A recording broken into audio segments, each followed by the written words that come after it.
Luzon. Bumisita ang Institute of Integrated Electrical Engineers of the Philippines Incorporated sa Irigas City, Rinconada Chapter kay City Mayor Wilfredo Rex Oliva kahapon, January 27, sa mismong tanggapan nito.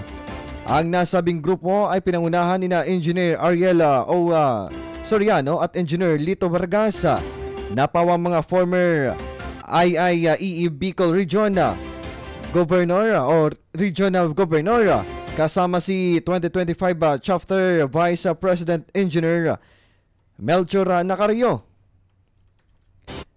At kasama din dito si 2024 Board Director Engineer Jaime Cabaltera. Ang kanilang pagbisita at pagpupulong sa Irigas City Mayor's Office ay bilang preparasyon sa 25th IIEE Bicol Regional Conference nagaganaping sa mismong lungsod sa darating na August 21 hanggang 23 taong kasalukuyan.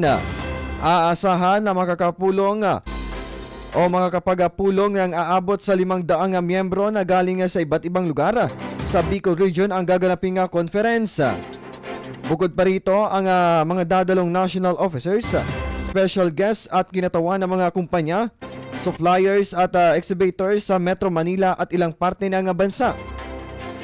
Sa isasagawang conference ay plano ng IIEE na magbigay tuon ng turismo ng lungsod ng Iriga at handog na lokal services nito sa mga dadalo at bibisita.